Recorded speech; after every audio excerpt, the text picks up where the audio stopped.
fans. I'm in Ljubljana at restaurant Paninoteka, and today here I have a lunch. This is a traditional Slovenian meal, Slovenian pork sausage,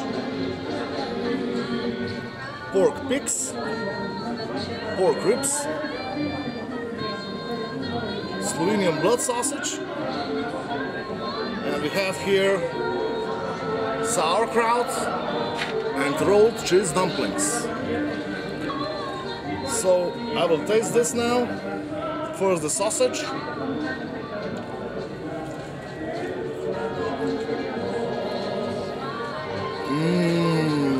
Very good sausage, very good. Marko-like sausage. Let me see how is the blood sausage.